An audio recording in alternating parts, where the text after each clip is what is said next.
Welcome folks to the V8 Veterans tonight. It is round number 10 and the V8 Vets live from the Nordschleife tonight. We're doing something very, very different. There will be 250 kilometers around this circuit, or 10 laps. The lap time around here about 8 minutes and 28 seconds, 0.56, the quickest we saw in qualifying by Greg Favell. Let's hope his woes with his internet don't play up on him tonight again. And as we do a quick flyover of this circuit, they've just finished qualifying. They're just standing by. I'll take you down to the race circuit now and have a quick look at some of the drivers. As well, we're going to go straight to the grid. Perfect timing tonight. I am joined by Rue Koistra. He'll be joining me shortly when we go through the grid. And we've got a 5-minute warm-up session. So Rue, let's introduce the man himself. Hello, mate. Welcome to the V8 Vets tonight. What are we expecting to see around this joint? Well, it's going to be a tough one. I mean, this is a long, grueling track. Nicky Lauda loved it. I don't know how these guys will find it. It'd be nice to see how people take the carousel as well, where they take on the inside, the outside. I don't know, man. This is... I've never seen this before on V8 Vets, so I just don't know what to expect. V8 Supercars around this place. Let's have a quick look at the qualifying results. 8 minutes 28.560 was Greg Favell, just over half a second off the pace. Jason Benz, so pretty close considering the length of a lap around here. Then it's Sebastian Tixia, Matt van der Kraan, Michael Stewart puts himself in the top 5 as well, and you can see your favourite names down there. A couple that didn't end up qualifying. If we look all the way towards the back, you'll see no time set there for Jamie McKnight, Dan Hall, Brenton O'Brien, and I'm not sure if that's actually maybe carryover penalties. I know Jamie was involved in a couple of incidents. He didn't seem to go out in qualifying at all. So whether or not that's penalty related, maybe someone can confirm in the chat. But yeah, there you go. Maybe he just likes to hunt. I mean, Jamie McKnight, he loves to chase. I find he puts in the fastest lap times when he's actually like hunting someone down. So yeah, maybe he's just setting himself, a target. Do you reckon when he was like 18, he was the chaser in the nightclubs, always chasing the girls? Oh yeah. 100%. 100%. Well, we got a 5-minute warm-up session. That's about enough time to do half an out lap, which is a bit depressing, isn't it, when you want to try and go and do a practice lap? Although they look like they're skipping through to the GP circuit there. Anyway, they're just skipping around to do a couple of practice starts. But someone to watch out for tonight, Brenton Nitschke. He'll be fast again, Frog Leap Juice Racing. And this may end up being a throwaway round for a lot of these drivers. Of course, they can drop couple of rounds. The next 2 final rounds though cannot be drop rounds, so after tonight we're going to get points set, then we can look at the last 2 rounds as if we can actually chase down a championship. So interesting. It's going to be a good night. Jacob Neasley predicts carnage. I'm predicting carnage as well, and welcome aboard anyone tuning in to watch. Well, I don't know about the carnage. Like, everyone predicts carnage, but there's something about the Nordschleife that settles everyone down. Everyone knows it's kind of an enduro track, and I find a lot of times people behave a little bit more with the Nordschleife because they're scared of it. Yeah, possibly. I've got some great onboard footage tonight it's in fact pedal cam and everything. Unfortunately, it's all back to front. Mr. Tixia, Sebastian's given us some access to his and telemetry and everything. Now, if that was around the right way, I did see posted up, he was trying to get it flipped. It's something to do with Discord, which is screwing his webcam up. But how cool is that? He's given us all the action, sadly, back to front. Well, what type of guy are you, Luke? Are you a sock man? Are you a barefoot man? Oh, definitely not barefoot. No, I'm a sock man myself. I'd like to see a few people in the comments just tell us how they actually race. Are they a shoe man, a sock man? Sorry, a shoe person, a sock person, or a barefoot person? I want to get some data on this. I presume Michael Schumacher would have been a shoe person. Oh, for sure. Absolutely. Ram McClurkin's in the house. He's over there on the chat. He's in Goulburn tonight. Hello, Ram. What up, mate? He's a sock man. Hello, John Lee as well. So a minute to go here in the warm-up session. You're going to hear lots of bad jokes. Well, I hope you're going to hear a lot of bad jokes tonight because, Rue, I'm in the mood for bad jokes. I'm all about it. So I can supply them. I'm a dad joke fan. Yeah. So I'll let them flow. You get extra points if you can make the dad joke about the driver's name. So I'll work on that. I always do the Travis. Travis is hunting down the opposition. Christian will try and outsmart them. I don't know if Greg's sharp enough to do well tonight, but we'll see how we go. John King, he's just the king. I'm in way of my head here. But I'll give it a bash. All right, so 30 seconds before I read out the grid tonight. You've got all your favourites out there. If you're here to see someone in particular, make sure you mention in the comments who you want to see, and we'll try and get them up on the screen. But settle yourselves in, get yourself a cold drink. I know Rue and I've got a cold drink. We're going to be doing this for probably an hour and a half or so. 250 clays around the Nordschleife. Let's get into it, eh? Let's do it. Let's do it. All right, let's get the music on. Let's head straight down now and call your grid for tonight's feature race. It is the V8 Vets round number 10, live from the Nordschleife. 10 laps of this grueling course. And who will it claim tonight? Who will come out the victor at the end of this 250 kilometres? Who will stand on the top step of the podium and drink the champagne? Well, Greg Pavel will start from pole position with Jason Benz on the front row with him. Tixie will start from the second row with Matt Vanderkraan qualifying really well tonight up in P4. Michael Stewart for Hypersonic Racing out of 5 with Scott Gamble 6th, and it's Visma, Paul Nishki and Sharp to round out your top 10. Stephen Kennedy starts on the 6th row of the grid with Jeff Thomas alongside him for JWM Motorsports. On the next page, Warren Davis of BAR starts out at 13th with Peter Vanderkraan, then it's Chad Weiger and Damien Cairns, your top 16. Stephen Banks will start from 17th with Scott McCune, Fewens and Duggan round out the 20 before Sharp, King, Hunt and Latham round out your top 24 drivers. Big field of cars as always. 25th, Jamie McKnight not qualifying, neither did Dan Hall. We'll start from 26 with Brenton O'Brien at the back of the field. We've got Chad Lewis, Dean Favell, the Hoffs at the back well, and Gary Buckland will round out your 32 starters for this Nordschleife racetrack. Let's take you down to the grid now, get rid of the music, turn up the sound of these V8 Supercars. You're joined by Rue Koister and myself. I'm Luke. Let's get set to go racing. It's a 1 minute hold so far. Rue, we normally get about 3 minutes of staging here. The drivers tend to take their time to grid up. Yeah, there's a bit of chatter going on at the moment. I think there's a bit of race control's giving out the rules at the moment, so they're all having a bit of a listen.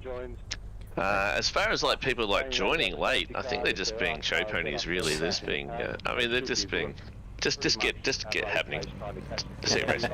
Last night it was a 5 minute staging, and then a roll around lap. So it was the longest in the history of staging I've ever seen. But the VFS tend to cap it around the 3 minute mark, and we're almost 2 minutes into that now. So just waiting on Benz and Tixia of your top 5. Everyone else in almost the top 7 are now gridded up. They don't really need to do a lot, because with a fixed setup, it's not like where you've got to load fuel settings in, different race trims, unless they do run a quali set. I don't think they do. You'd know, Rue, wouldn't you? Same setup for quali as well. Yeah, so I presume they're basically, these guys probably over the age of 40 doing a quick wee, and yeah, and they're getting a little bit dramatic. Yeah, so quick toilet break and then grab something to eat and something to drink as well. There could be some interesting safety cars tonight. Virtual safety car is in play if needed. That will come out onto the track. Well, it won't come out onto the track. The lead driver will become the safety car if there is the need, because it is such a damn long lap. We don't want to be holding and waiting to go right around. So there's your pole sitter, and we've got nearly everyone except for Jason Fewens on the grid now. Once he joins the grid, we should get set for a green light and hopefully getting away well. So watch out for this. This is going to be epic. There is your pole sitter, Greg Favell. The revs rise here from the Nordschleife for this 10-lap feature race. Watch for the get-go. We get away well with the green light. The first 4 or 5 got away well. Damien Cairns also jumped away well. The roar of the V8s here coming off the mountain, incredible as they race down towards our first big braking zone. Let's hope for a nice clean run through what is basically a hairpin, and we get through cleanly, so good job. Oh, I said that too soon. We've got someone around in the KFC car in the background. Stephen Banks, I think, quick recovery, got it facing the right way, but Greg Favell once again gets away in the lead from Jason Benz. The top 4 held position, and Gamble got straight up a position ahead of, unfortunately, Michael Stewart, who lost 2 off the start. So pretty clean start, pretty clean getaway all in all at this race circuit. Rue, they obviously know what's ahead of them. Yeah, I mean 250 Ks and a circuit like this, I think everyone's going to be a little bit cautious, because that tow, it's the tow that I'm worried about. If you actually do have an accident, how long is the tow to actually get back? Because, you know, most tracks 2 minutes, 3 minutes tops, but if you're at the wrong side of the Nordschleife, I don't know how long that's going to be. Yeah, it's I think they count it in I'm trying to remember what it is. It's not light years, it's something similar. Well, according to George Lucas, it's parsecs. So, do you know what? Do you know that's what I was trying to Google then? I actually Googled Star Wars time, and I was trying to work out what they called it. All over it. We're on the same. We're on the same thought train there, but So, you could remember what it is. I couldn't. It's at least 7 parsecs to get home from the opposite side of the Nordschleife, so that's something to think about, really. I mean, I don't know if it matters whether you're close to the start-finish line with the tows, but when you're at the far end of the track, you want to be cautious, because a little mishap and that could cost, that's your night over. Yeah, that's it. There is talk of maybe being able to tow back to a place not to the start, but I thought that was only a practice qualifying thing, so we're waiting to see if that eventuates in the race. But already 1.1 seconds up the road is Greg Favell. What I find about this track is you can be going along swimmingly and you think everything's fine, and then all of a sudden you just have a bit of a brain fart and you forget where you are. And these corners, the sharper corners, can race up on you so quickly here. And there's so many corners as well. I mean, when you're racing something like Red Bull Ring or, you know, tracks like that where there's only like 6 corners or whatever, I mean, you're on it the whole time. But just to remember where you are on these tracks, I mean, you could be, you know, oh yeah, I've got a right and a left, and then, oh wow, no, I'm miles away when I thought I was. And the Nordschleife does that. You do get lost a little bit. Yeah, I love this over the crests and the hills here. You're going to see him get airborne at times tonight as well. Race control already being asked to investigate a few incidents from the start. We can hear that in the background. And it'll be interesting to see. Jason Bentz hasn't seen a lot of this season. He's been in and out. He is a former champion of the V8 Vets a couple of seasons ago. But this seems to be a track he's pretty fond of, because the practice times look good. And he's right up there, P2 after qualifying on the front row. And our international man, Sebastian, also really, really moving along nicely. And the top 3 just starting to eke out a little bit of a gap now to P4, which is Matt Vanderkran. And we got our first virtual safety car, so you can just hear race control informing about the first virtual safety car. There you go. Yeah, interesting to see how this plays out. Like, so the route, I don't know if you know, Ruben, it's 100 kph, I think, that the lead driver must slow down to. Did you read the memo? 100 kph, can't go any further. They're basically the safety car, aren't they? They are, yeah. So, holding position here, ticks here. That closes everything up a little bit too. So, it's not a virtual safety car as such, is it? It's more of just an actual safety car. Yeah, putting ownership on the lead driver to be the actual safety car, which is kind of cool.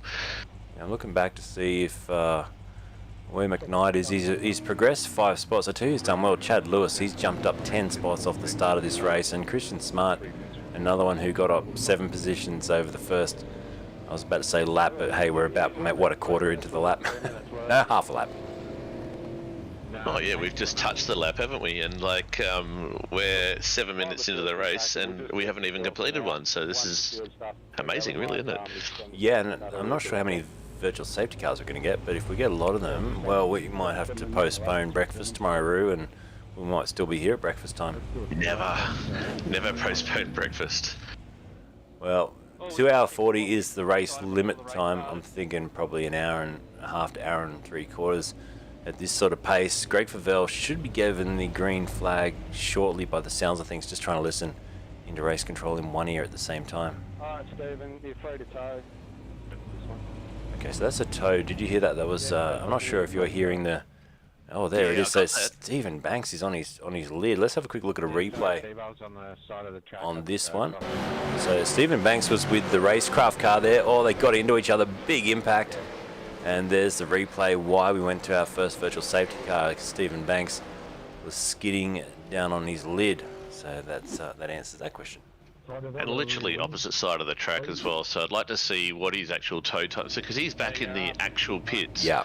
He didn't jump back to the you know, that little section, he went back to the pit. So it's Yeah, you're interesting right. to see what that tow time is, because that's going to hurt him bad. You got a re-wing, mate. Could be, what, a 10-minute tow or even more. Yeah, I don't know. If I was a tow truck driver, I'd just be singing a song and just enjoying myself back to the pits, really. Yeah, I don't think I'd be a tow truck driver here. I think I'd have one of those big helicopters with the big long legs that just comes and picks things up. Oh, yeah. Ah, yeah. Righto. So I think I heard we're about to go green. Greg Favell backing them up. Now this, as we said, it's not really a virtual safety car. It's more of a safety car because everyone has been able to bunch up, whereas a virtual safety car would keep the distance between each car. So When you feel Greg Favell's just been told by race control, go when you want it. So we'll look at the back of his car, and he's just hit full throttle now, and off he goes. So he didn't get a huge jump. We're back to full green racing here, and we are 60% of the way through the first lap. Duggan's around already. Duggan's around, is he? Oh, yeah. Okay. Todd Duggan is in the fence straight away, so that's off the restart. He will keep it going, so I presume they will keep it green at this stage. It's only if the car, I think, is stricken and cannot go any further, and even Duggan there on the radio said keep going. So, tell you what, I've got my dog in with me tonight, and he's stinking out this studio for all those dog lovers. He doesn't usually do that. There you go. So everyone's taken the inside of the Carol there. That's pretty that's good. kind of hard, risky. It's a little bit risky because the carousel, it does give you a bit of speed, but coming off that carousel, especially with a big saloon like this car, it does unsettle the car when you come off. So that's actually quite a risk. Shown a replay of that for anyone that missed it, including yours truly, because I was looking away. But there is the run through the carousel, like you said. It's actually the first time I tried to do that, I found it very hard to keep the car within that lane. It sort of wants to leap up over the top. Yeah, all the physics go really weird. Like your steering wheel goes weird.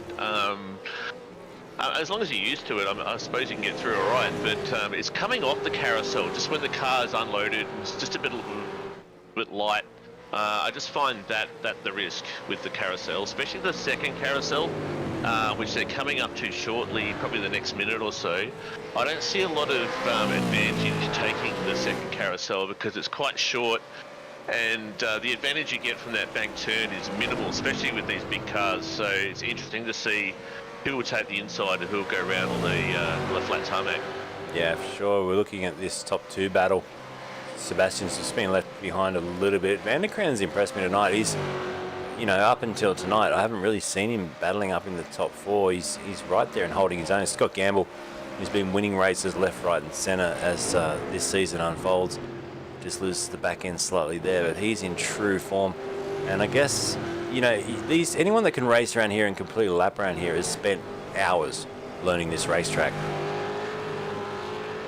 Yeah, probably more too. People that have raced this track before and extensively have definitely got a major advantage because, you know, they've had a week to go through and do a lot of seat time. But with a Nordschleife, there's just so many turns. It's hard to get it all down in a short space of time. So anyone that's raced this for the first time, oh man, they're doing so well keeping it together at the moment.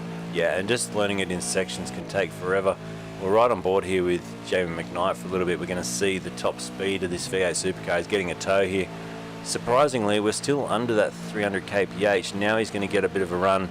Gets a double tow here, and Chad Lewis pulls out beside Cairns. Now, we're just hitting that 300 now. That seems to be what it's geared to. It's going to, well, physics take over at 300 kph, and it hits a brick wall. Oh, McKnight on the grass. That is risky at 300 k's per hour. Incredible. And there's a big smoke screen up ahead too. That's someone's gone around, I think. There's smoke everywhere. That was a gutsy move. I think it was a lock-up, so I think they're all good. But McKnight, that was gutsy. That was committed, to be honest with you. That was pretty scary. There was no pulling out of that, really. Very scary. Jason Bentz leads the race. So Favell's drop back. I presume that overtake has happened on the big long straightaway with the slipstream, so he's not worried about leading this one, Jason Bentz, and now he has his first chance to do just that. And Tixia's closed up a bit as well. So let's see what Jason Bentz has got, and let's see how patient Greg Favell is. We know that he's had, what, 2 or 3 disconnects now in a row and he'll be hoping that his internet's going to hold station, because I think we could hear him screaming the house down from where we were the other day. It was incredibly unlucky. He tends to lose his internet connection when he's leading and going for quite an easy win, so maybe he figures if he can stay P2 here, might work as an omen for him. Yeah, I mean, you can put that down to real world kind of failures as well. You know, you have an internet disconnection, and that could be the same as your gearbox blowing, or just a normal mechanical failure. So that kind of translates to real world driving. But oh man, it must be so frustrating to be doing so well and then just get a little dropout from a little electrical fault. That's heartbreaking. Yeah, it is. We're gonna have a look at a couple of webcams we've got tonight. As always, Jason Fewens has given us access to his. Now, I think we may be under another virtual safety car by the sounds of things. Just as we look at, yeah, we are, because listen to Jason Fewens there, dipping the clutch in and saving some fuel. But there's his head camera view. He gets the GoPro, gaffer tapes it to his forehead, and gives us this fantastic viewpoint. Oh, that's great. And he's got it like angled up a little bit more. I noticed last time he was looking pretty much down to his lap. Yeah, it was crotch cam. Yeah, it was crotch cam. I was going to say that, but you went there. It was crotch cam. But now he's actually looking at the windows. So this is great for everyone to watch. That puts you in the seat, doesn't it? It makes you feel like you're actually sim racing. Yeah, I've got a good sense of it at the moment. Yeah, he's looking back down at the wheel again. But like, I've got a really good sense of what sim racing's all about when I look at this. I want to go and buy a triple screen sim. How many screens have you got? I race in VR, so no. That's right, you do too. Yeah, so when I'm racing, if anyone's over at my house, I look like a complete weirdo because I'm stuck in a corner, looking at a wall with a fan on my head. That's literally what's going on. In my undies. Here's Damien Cairns. He's not in his undies because that would be not good for prime time viewing. But no offense, Damien, but he's got a great webcam set up there. It shows his complete triple screen rig. He's got the sequential shifter. There he is. He knows he's being watched. Hey. So I wonder if he can hear us. I always wonder with Damien because it doesn't take him long to know when he's on camera, and he gives us a wave every time. But he's doing, he's back there in 20th place tonight. Lost a few positions at the start, and let's see where he can climb his way back to by the end of this. Someone said in the chat, a smart driver will do well tonight. Now, whatever that means, I think it was sort of alluding to someone who might just hang back a little bit, because there's going to be a race of attrition tonight. We will see a lot of drivers, I think, drop out by the time we get to lap 8 or 9. Yeah, I think more importantly, a patient driver will do well tonight. Yeah.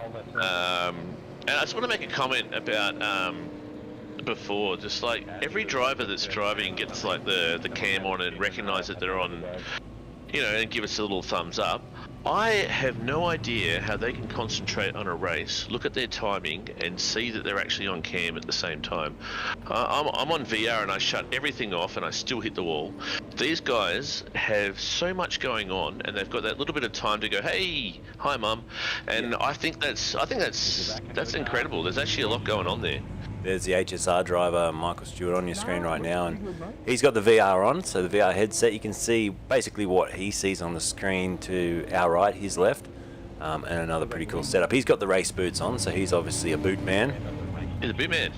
He's a boot man, yep. So thin boot man, yeah, it's great. I didn't see a fan though. It's when you're in VR, you do get a little bit overheated. So, oh, we're away. Definitely a fan. We've seen it in the past that he always has the fan going. We're not away yet, but we're about to. As soon as Jason Bence hits the throttle, we'll go back to green racing here. So we're lap 2 and about, what are we? Almost a third of the way through lap 2. And we are now green again and racing. So Bence leaps away into the lead.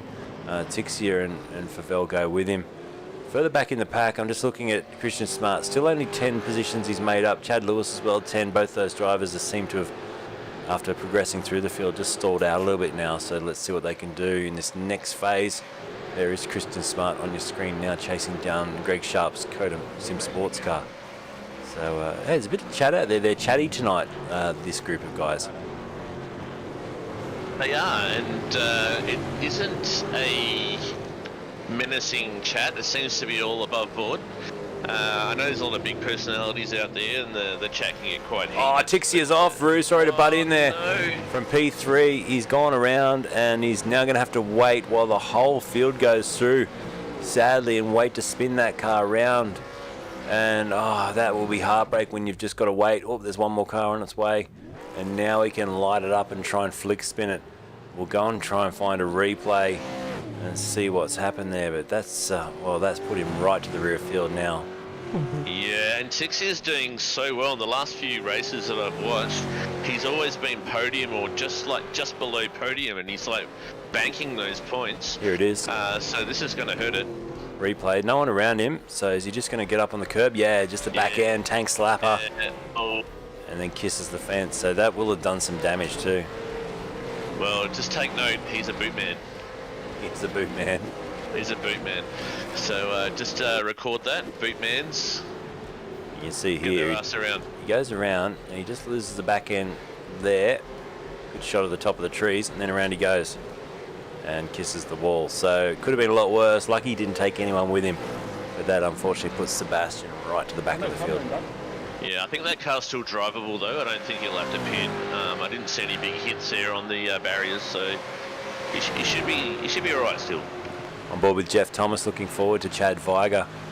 Chad did give me some information prior to the broadcast too, which he always does. He's an absolute legend. I've just got to go and find that screen. I've got so many extra Discords open tonight because of you being here, Roo, which is fantastic. But where is this chat? Rick said to me tonight, not sure about the strategy. Start tank on the max fuel burn will get you 4.6 laps. With a fill capacity of 100% will get you 6 laps. So it should be a one-stop race with a stop around lap 4, which is interesting for tonight.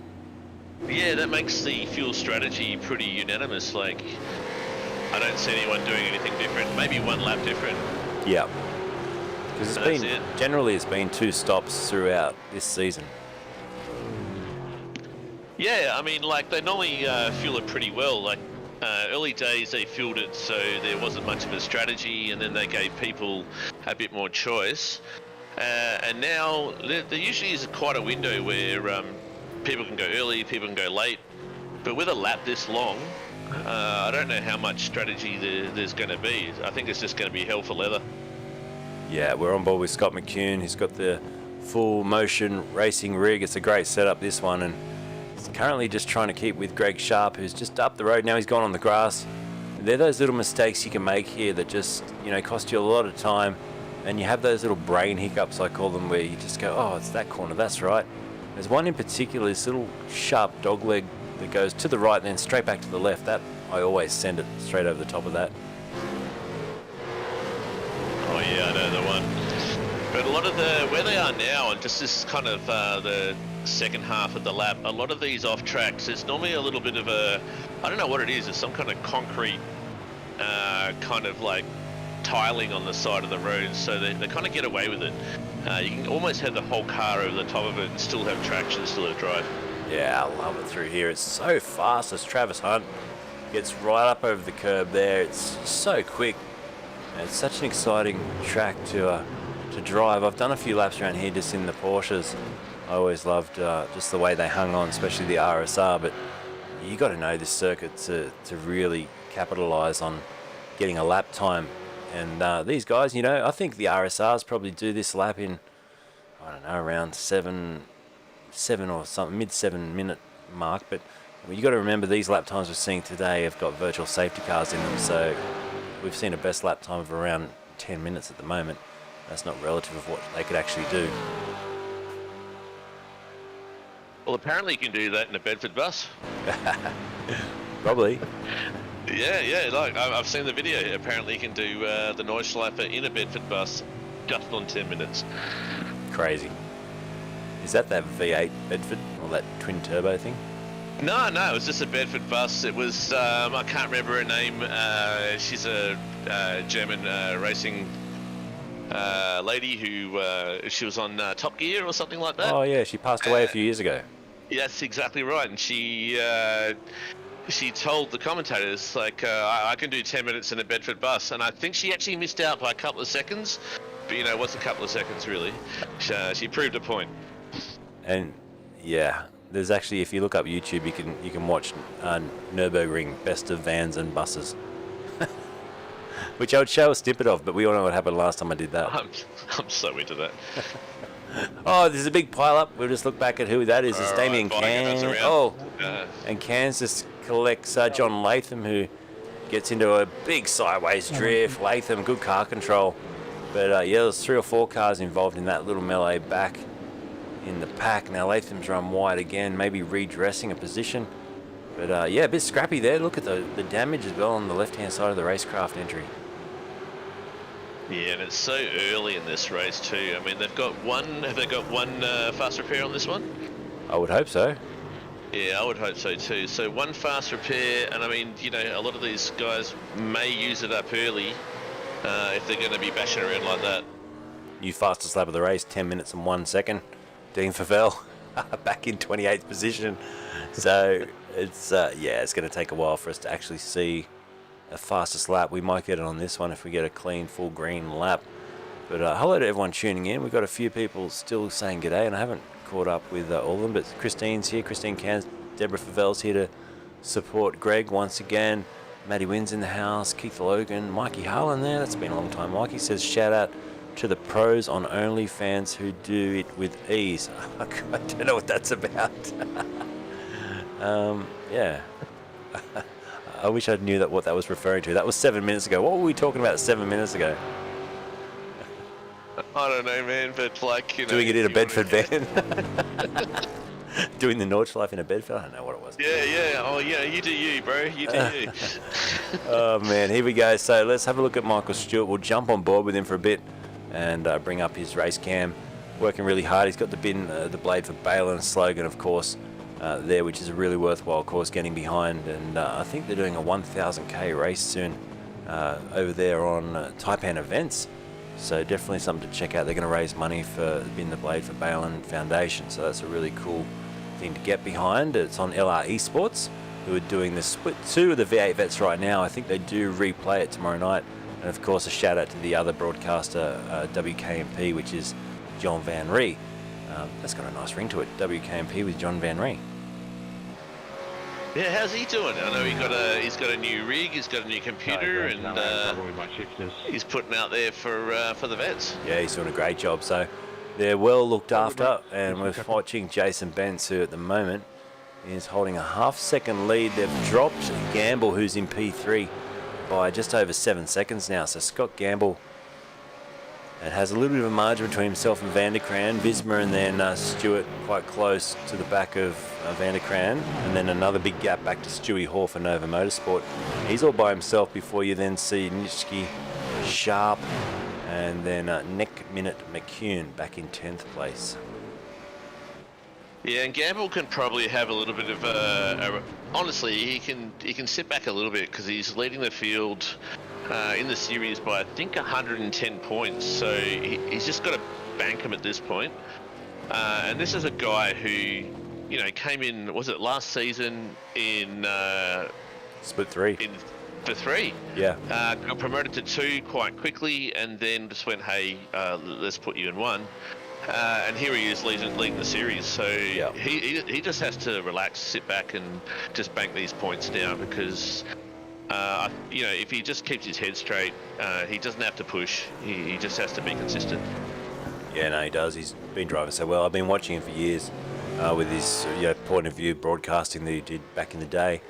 And really interesting guy. He's got a good story to him, and you know, he's a veteran himself and supports that in the real world, and then comes out here, races with the V8 vets. So absolute legend, and tonight doing very well. We've got Scott McCune around in the fence though, and that looks like a slow speed.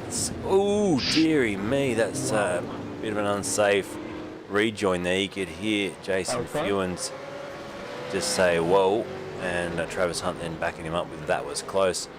So we'll just get a slight replay of that one. It was, I mean, he got away with it, but yeah, it was Look, hard you can enough. have a complaint about that race control, but in the end, no harm, no foul. I mean, you know, they're not going to penalise him when nothing actually happens.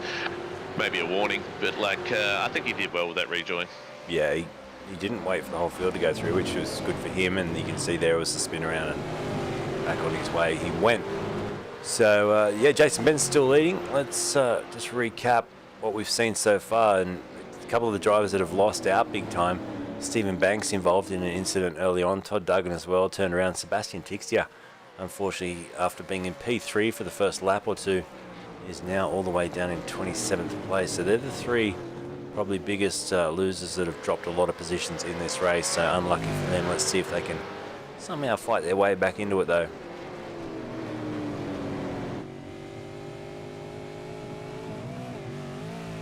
Through the carousel we go, and down onto this straightaway. It's basically about 60% of the way through the lap, the carousel, and then from here on in, it's some high-speed corners where you just got to commit. The commitment's huge, and if you run offline, as Rue said earlier, there are those tiles that you can sort of get a second chance in some areas of the track, but there's also some quite big curbing which can really unsettle the car. We see some big crashes. If you go and watch a compilation of crashes at the Nürburgring, it's generally like a arena that clips a curve and ends up on its lid. Some good ones.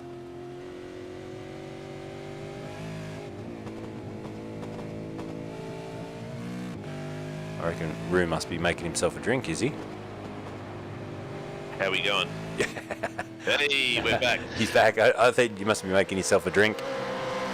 No, I mute my mic every now and then just to make sure I'm silent, and it didn't work when I unmuted it last time. But I was just going to say this area now, a lot of these corners can catch you out because, especially right now, that right-hander, that you think it's okay to cruise around in whatever gear, but it's actually quite a tight corner. These next few corners are actually quite tight, so you've got to be really patient on the brakes with those ones. Full on the throttle now. There's a bit of a huge dip which can unsettle the car on this right-hander as well. Check out that dip. We'll just watch a few of these cars leap over it. It's pretty intense. You heard a bit of heated language there on that car. Oh, what have we got on there? I think there's a bit of a love heart, a bit of a love message there. I want to go back and see now. I should have stayed there for a bit longer. Remind me next time, we'll do it again. Yeah, there's a bit of heated language on the race control channel, and a couple of drivers I think may have got together, and I know we've lost Warren Davis now. He's back in the pits. Someone also asked, where is Dumbrell? And Dumbrell is gone for now, work and burnt out, is Alistair Bales' comment, but he did have that unfortunate incident last week, and he did say he was done, and he hasn't come back this week, so let's hope he does reappear sometime before the end of the season, because we all love watching him race as we head down this big straightaway once again. There is plenty of riding on the track. Is this historic on the track, the riding in the chalk or the paint or whatever it is, or is it something that they just do all the time? Yeah, I think it's just what the public do. Just want to put their presence on there. It's like putting a little, those padlocks on. Yeah, I think it's pretty similar to that. So, I mean, and what's chalk as well? That'll be gone. That'll be gone in a couple of weeks, and then someone can put the new chalk down. Looks like someone was murdered here.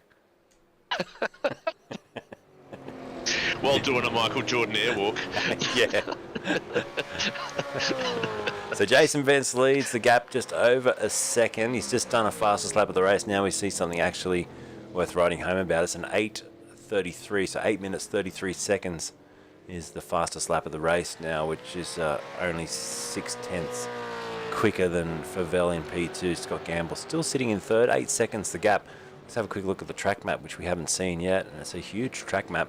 Wouldn't you hate to be the bloke in 27th looking at that track map? He's a long way around the back. He's on the other side of this Nordschleife. Oh, yeah. Compared to everyone else, unfortunately. And that 27th place is Stephen Banks. Unfortunate, but that is a huge way back. I've actually got my timing. I've actually got a circle, so my software doesn't have this track, so I've just got a circle where everyone is. And Stephen Banks is on the other side of the circle, which is, what, 4 or 5 minutes away. So it's like being on the other side of the globe, basically. Absolutely. He's racing himself at the moment. He's basically racing his own brain. But I guess, there is those situations where you're doing that. You just put your Delta on and you just literally start racing against your sector times, and it can be quite enjoyable. It's great, but it depends. Oh, Vigar's off again. Depends what your creation levels are like, because in the end, you are racing yourself. I mean, yeah, that's the biggest battle. Not drifting off, especially a 250-kilometer race. What are we now? We're getting close to, we're on the 34-minute mark. This is where all your sugar levels start dropping. If Dumbrell was here, he'd be topping up on his beer, but everyone else is like, you know, their sugar levels are dropping, they need to get their fluids up, and it just feed that brain, because you got to keep thinking the whole time. You got to keep thinking. I know this is sim racing, but you really do have to be onto it, and you really do have to be thinking constantly. Yep, I remember doing a Bathurst 12-hour, and you go into zombie mode where you just start to relax, and all of a sudden you stick it in the fence. So you, like you say, you got to stay on it. We're on board with Jamie McKnight. We might just ride a little bit of this with him just to get the driver's perspective around this circuit, because it is incredible. Just watch the way it dips and turns, and then you get these big bursts of full throttle where you reach some pretty incredible speeds. But you got to have your wits about you, because the other thing we haven't spoke about is the braking zones. They're generally quite bumpy. Look at that, he's having to just wrestle the car through there and carry so much mid-corner speed. A couple of hundred kph through the mid-corner is incredible. But watch the next braking zone. Let's just see how smooth it actually is as he reaches up now over 280 kph over the crest of the hill. The car just getting airborne. Then you're just to the left, just fighting the car, washing the speed off, trying not to lock a brake. Once again, the back end of the car just stepping out slightly. He's now fighting the wheel through the curb and then squeezing that throttle on, and a big snap of opposite lock and quick correction too as he comes off the curb. Incredible racetrack. Yeah, and like a bit of a mention too, like Jamie McKnight's up 15 places now, so I know he did he set a time for qualifying? No, he didn't. I think it may have been a carryover penalty from last week. I'm not 100% sure. Yeah. Well, so he's chasing, there you go, like Jamie McKnight, who started close to the back, is now in the top 10 and hunting, and it will never stop. That's one thing, he's a Terminator, he'll never stop until he gets what he wants. Yeah, I don't know how they remember these corners, because he's pinpoint accuracy through there just to carry all the speed right out to the curb as well, not leaving any of the track there to be wasted. He's using all of it. It's incredible to watch from onboard, and yeah, you got to tip your hat to these guys. Yeah, and he's hustling that car too. Like everything we're seeing on your screen, those steering wheel inputs, they're actually real inputs. That's not the game faking it. He's doing that in real life. So he's working hard. Yeah, I can imagine they'll all be working up a sweat tonight. And like you said, if you got the VR goggles on, you'll be having a couple of fans running as well to try and keep those eyeballs from it's mandatory. Watering. Oh, it's mandatory. VR equals heat equals fan. You need to have those fans running. Doesn't matter what temperature is in your lounge room. It could be 0, it could be 40. You need that fan running. Yeah, it's awesome to watch. So let's go back to the race leader and give him some airtime and bring up the timing screen. Lap 4 of 10, 35 minutes into this race now, and Jason Bentz leads by 2.7 seconds. Have a look at the gap back to P2. There is Greg Favell. Then we'll wait for Scott Gamble. 11 seconds now back from the lead. Here he comes. You can hear the V8 in the distance, and good shot as he comes through. There goes was Vanderkran. Then we wait for Michael Stewart. Visma will come through next, and then you've got Anthony Visma, who'll be the next to come through. In fact, that was Nitschke, then Sharp, then we see Hall, and then let's have a look at the gap back to McKnight. It's about 6 seconds. So here comes McKnight now. He'll over the crest of the hill, dancing that car through there. Peter Vanderkran's the next, about 4 seconds back, followed by Stephen Kennedy, and there's Jeff Thomas. Dan Hall will be the next to come through, further back, and just good commitment through there. So there's some of your gaps just in real time, shows the distance between drivers. A few of them probably hoping for that virtual safety car to reappear at some point prior to the first fuel stop, which should be at the end of this lap, I would think. Yeah, we must be getting close now.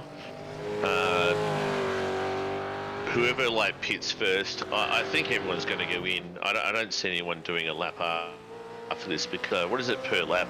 It's got to be 10 whatever litres, so there's not a lot of room there.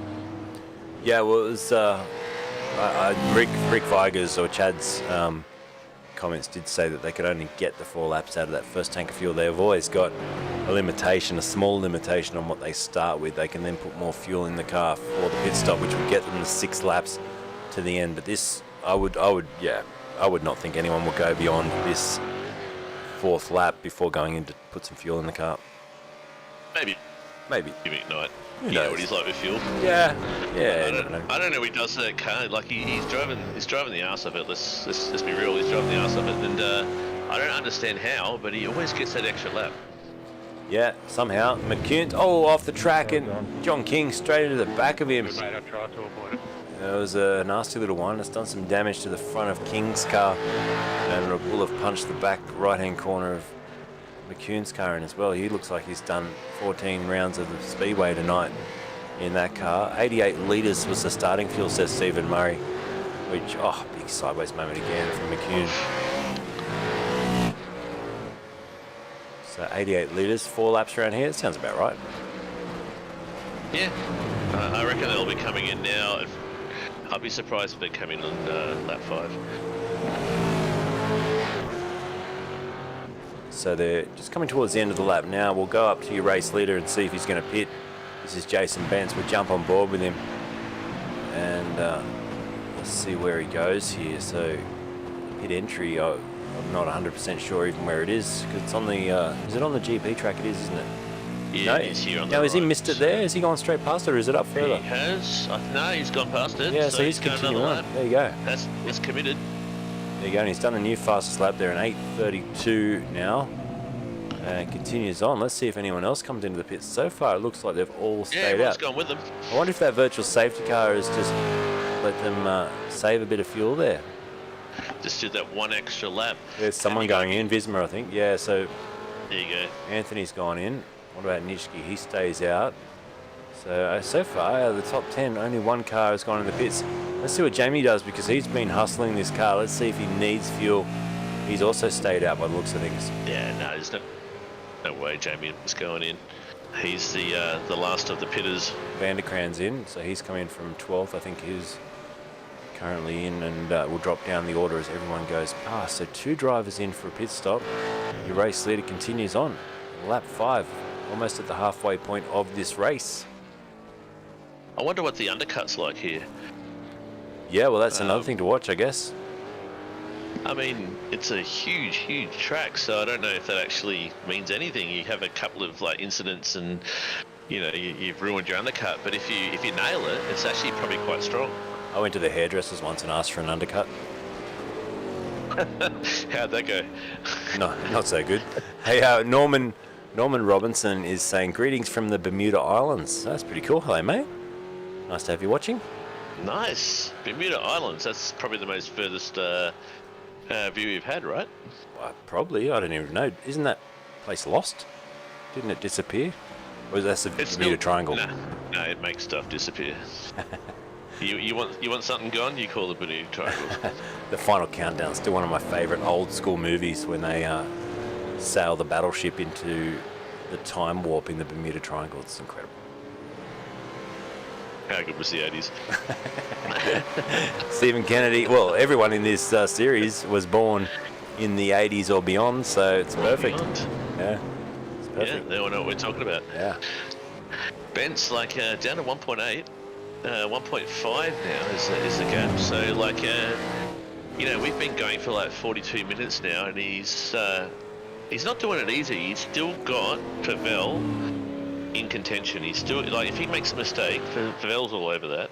Yeah, and Pavel, I mean, he's racing in the Pro Invitational Series. He's got good chops, this bloke, in a V8 Supercar, and mixes it with all the young fellas as well. And see the front end of the car. That's incredible. We got to pause our camera here for a moment and try and get a few shots of this. Launch cam. Scotty Gamble will be the next. Here he comes now. Let's see what sort of airtime Scott gets. Oh, look at the front end over there. That's cool. Oh. Let's see if I can just focus this up a little bit. Here we are, using some focus skills. Oh, yes. All right, we'll get right in on this. This is where they hit the mark. Next will be Brenton Nitschke. Oh, let's go slow-mo for the next one. Ready? Oh! Slow-mo's the winner. One more slow-mo, one more slow-mo. One more, come on, one more. That's what we want. Oh, McKnight didn't even get airborne. McKnight, do it again. Oh, we'll get another one in a sec. Here we go. Yeah. Here we go. Come on. Give us a big one. Oh, yeah. Yeah. That's the stuff. That's the stuff we wanted. Very good. So saying that, like, Favel's now another 2 tenths of a second closer to Bent. So he's tagging along. Like, I mean, Bent's is not a slouch. Like, he's been fast every single season. He's been a fast dude. So Favel's got a bit of work cut out for him. But look now, he's just got another 10th like cut out on him as well. So. Well, I reckon Favel's like putting his foot down now. I reckon he's coming into pit, and he knows he can just waste his tyres now. He's got a free round of his tyres because he's got a new set when he goes into the pits. So why not ruin them? Why not go as hard as you can? That's true. So we've got like he's cut 0.3 of a second now in the last couple of minutes. So I would predict Favel might be within or on a second at the time of pit. Yeah, well, virtual safety car, can you believe, as well? It's just been called, so wow. Well, my prediction has just come true, hasn't it? Yeah, and that'll help Scott Gamble because he's got a 14-second deficit, which will disappear, and he'll be right on the tail of the leaders coming into the pits. So, wow, for Jason Vance and Greg Favel, that's really applied some pressure for them. And, you know, and you know what? That's helped Jamie McKnight too, because these were the guys that were trying to get through the field, and all of a sudden they've now been just given an extra helping hand. Now I'm trying to find the crash car. It was Chad Lewis, I think, and I did hear Christian Smart on the radio, so I'm going to go back and have a look at a quick replay with Christian, who went off track. Here's the replay now. And okay, so it already happened at that stage. Let's wind it back a bit. And did he do it by himself? I think he has. So that's one of those ones you just forget where you are. You go too fast across the curb and wham into the fence, cram into the fence. Into the fence. Cram. And around she goes. And that's just what happens, you know. That's we're now getting up to 45 minutes into the race, and you've got to remember, I don't know how many corners are in the Nordschleife, but it's a lot. And to keep on top of that, you got to be doing well. And this is going to happen. I think we're going to see more mistakes as time goes on, and the brain starts, faltering a little bit here. So those people that are just like staying consistent, staying patient, they might win here. Hey, what about, just as a side fact, what about these guys? Anthony Visma, Van der Kraan, McCune. They all stopped. Now they're catching up quickly to the back of this pack. They're in a good position. Yeah, they're in a good position. You heard Greg Favel there on the race control channel saying, come on, if they've towed that car, let's get going, because he's well aware that this is getting the whole field close together and will actually disadvantage them. So they're going. You can't keep going just because someone is getting disadvantaged. The good thing about this series is race control don't care about who is happy and sad. They just care about upholding the rules. Yeah, for sure. And that's really important.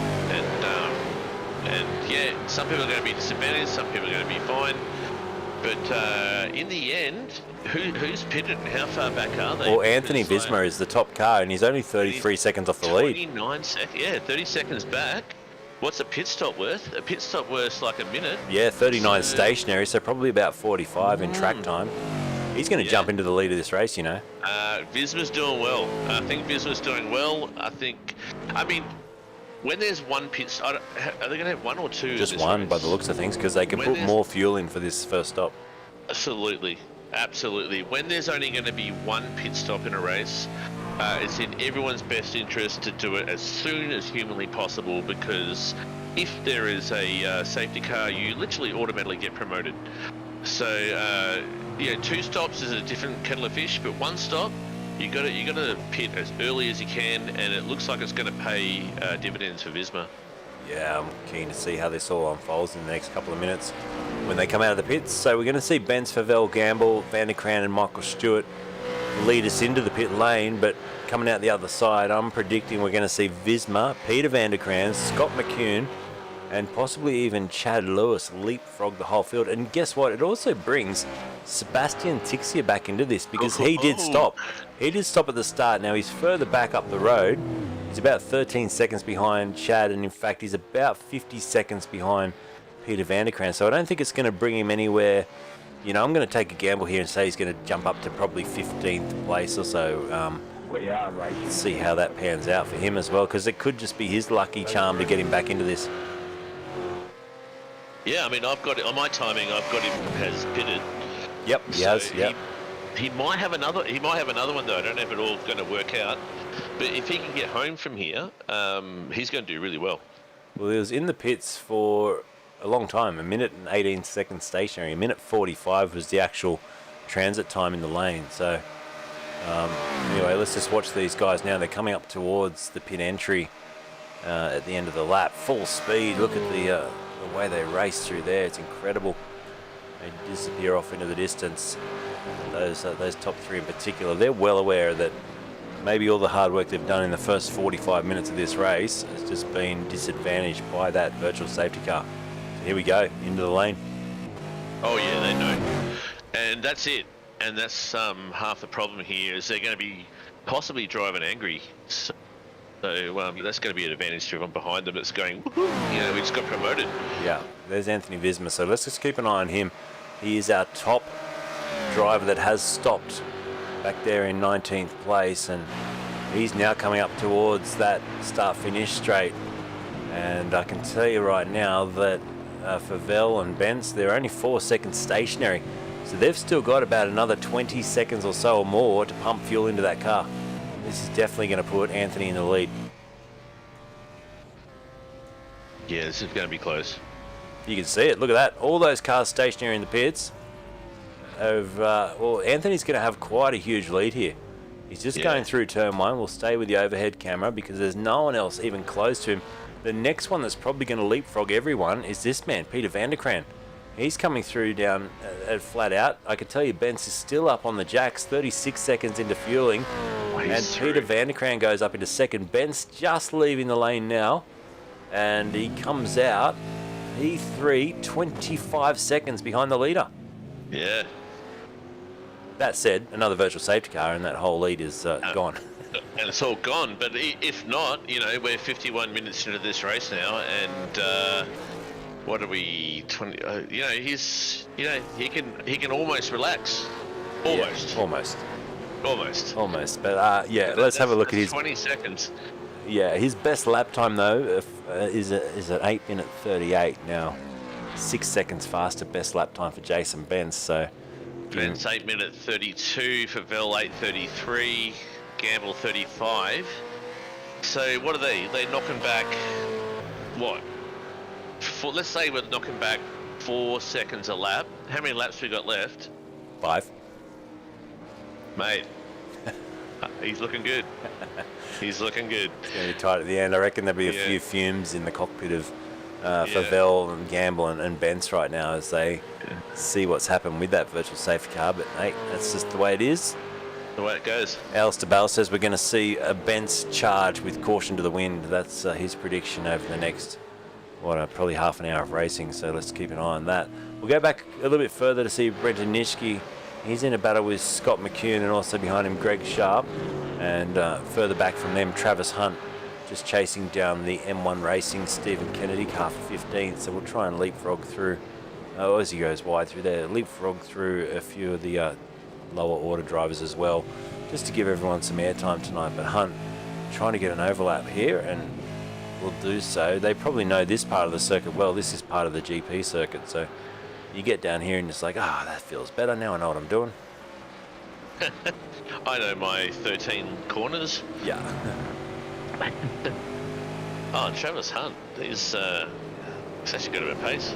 He has, yeah. So he's got through well there on Stephen Kennedy. John King, who we saw impacting with someone else before, has now fixed the front bar of that car and can continue on. He's in 17th place. Then Jason Fewens, who has one of our RACESTARS TV helmet cams on. And he's currently sitting down in 18th place, up one position ahead of Brenton O'Brien.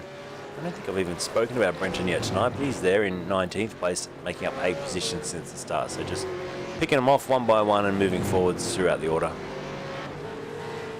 He's doing pretty well there. I'm watching Jason Fewens, and like I feel like I'm in that.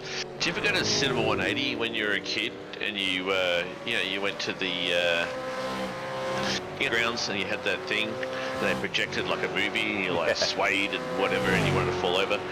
This is what's going on with Jason Fewens' helmet cam. I think you need some kind of stabilizer going on because I'm feeling a bit woozy. It is very cool though. Good access, thanks Jace. He does. Oh, great. He streams and does his thing, which is awesome. I've got to give props to Sebastian too. I know it's all back to front, and it's not his fault. It's the fault of Discord. But have a look at the access he's given us tonight. He's given us pedal cam, steering cam, and all the telemetry down the bottom as well. And if you can just swap your eyeballs over and read back to front, that would be pretty cool. Yeah, that's hard to get my head around, but left hand is the accelerator. All right, I'm down with that. Yes, all left right, foot, left foot, not left hand. Down with that. Look at those boots. They're like purpose built for racing, are they not? Well, they look like they've done a few laps too. Yeah. So here's the other thing I noticed with him. If this is all inverted, that means he's a right-hand shifter. Because, he is. Yeah, because that shifter and gear, or not gear stick, the shifter and handbrake would be on the right side of his cockpit if that's inverted. Oh yeah, he's Tixier, he's all European, isn't he? He is. He's like, yes. Yeah. I know the pain. I know the pain when you go to like indicate left and you turn the bloody windscreen wipers on. And they go. Yeah, I know the pain. So Tixie's like set him up for his regional expertise, which is great to see. That sound effect just made my dog jump about a metre in the air. From sound asleep to high alert. What's those gloves Tixie is using as well? They're Hello they're Kitty. pretty cool. Oh, that's Yeah, they're like Bomberman, like gloves. It's I very did like cool. the old So Bomberman. hopefully we can get. I tried to do some sort of trickery and invert it myself, but it was just going to be too much work. But yeah, it's cool. He's fighting his way back, isn't he? So I predicted 15th, 24th. I was close, but no cigar. Yeah, he'll get up. Tixie is actually he's fast, so he'll pull back a few spots. I couldn't actually see where he is in the overall standings, but yeah, I think he's a little bit down the order. So like, Look how tense. I just got a butt in here. Look how tense Michael Stewart is with. He's got Jamie McKnight right on his clacker. Look how tense he is. We'll go to the big screen there. He's all puckered up and he is absolutely terrified. relax, bro. Relax. Look at Jamie McKnight. Relax. Jamie McKnight is all over him. And you've got the People's Champion, the 8 times V8 Vets champion, biting at your heels. And he is breathing the big ones. Michael, just pretend he's not there. Pretend he's not there, mate. Yeah, Michael's. Yeah, he's got a bit of work cut out. And yeah, that's the thing. When you know someone who is fast, who is relentless and doesn't make mistakes, so you can see them in your mirror. It's quite an effort to ignore that mirror. I know you're supposed to watch that mirror, but yeah, it's quite an effort to just go. You know what? Bugger the person behind me. I'm going to race. Oh no! McCune. No. Oh, McCune's around and they've all slowed down trying to throw caution to the wind. And he's lost a heap of positions there. Did he do that by himself again? I think he did just lose the back end again. Oh, he might have got a little bit of a... Hang on. No, he's not on the radio, so he might have done that himself. See if we can watch a small screen replay. Greg's been on the radio a couple of times there, so... Nah, I think he did it himself.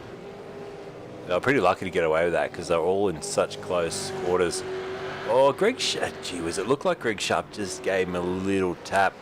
Worth probably having a look at if we can. I'm going to see if I can go back. Yeah, I reckon that's worth a replay. See what I can find here. So we'll go and have a look at Greg Sharp. Where is he? So Sharpie. Let's just jump on board with him. So yeah, big tap. So big tap, and he did well to control that, McCune, and then that's why Sharp had to check up. to redress that position. Then he took off. So he needs to redress that really, because whether race control deemed that, he has redressed it now, you got to get that one back, which he has now. So, but it took him a while. Right. But that's why they lost all those extra positions. He was actually waiting for the redress, and then all of a sudden he's gone, oh man, I've lost 3 positions in the space of a couple of seconds. I'm going to get going and then redress it once they're back up to speed. So, McCune's off again and in the wall. So it's gone from bad to worse for Scotty. Unfortunately, he's just found the fence again. Well, that's the thing, you know, when you have a map, it really rattles you, and it takes a good lap to get back into the rhythm again, because you're sitting there thinking about, you know, stuff that went on, you know, a minute ago. So you just got to forget everything that just went on and just get your head down and just get back into that rhythm. And hopefully we got a long straight here. Hopefully McCune can just like settle down, concentrate on one in front of him, just look at the butt of the guy in front of him and just get his head back in, because that's where to go forward. That's it, yeah. You can see the big aggressive downshift that he did in frustration on that great shifter he's got there. He's not happy at that little sequence of corners, but man, it looks fun. These motion rigs, I'm a little bit jealous. I always am. You know, if I had the cash to splash, I would go out and get oh, there's more cars off here. Whoop, whoop, whoop, whoop. There's the M1 car of Kennedy's off, and so is John King. So it's all happening at this stage of the race. Far out. So yeah, it's interesting. McCune continues on. Back at the front, Visma still leads. The gap's down to 13.8 seconds now, and it is chipping away. Jason Bentz on the charge, and behind him, and 3.2 seconds behind, is Greg Favell, still in 3rd position. 7.2 back then to Gamble, and then it's Matt Vanderkran and Peter Vanderkran 5th and 6th. Nitschke holds on to 7th. Dan Hall has driven through from the back of the field. He's up 18 positions to be in the top 8 now. Fantastic drive by this man, the Evolution Racing Team, 923. All right, let's look at Visma and Bentz. Visma and Bentz, what was the gap when we... About 23? At 23, we're down to 12. Yeah, he's dropped it significantly. Yeah, that's a huge gap there. That's a huge amount. So Visma, who was possibly sitting comfortable, now has a bit of work cut out for him.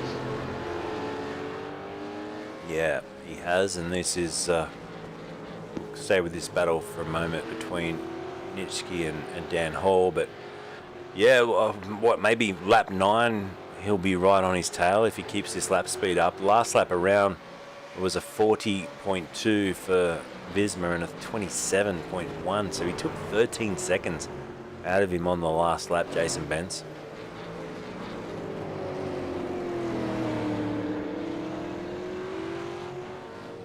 Michael Schroeder says Visma forgot to pit. Alistair Bale says no, he pitted 1 lap earlier and got lucky with the VSC. He did get lucky. But yeah, no, that's racing. He's done very, very well.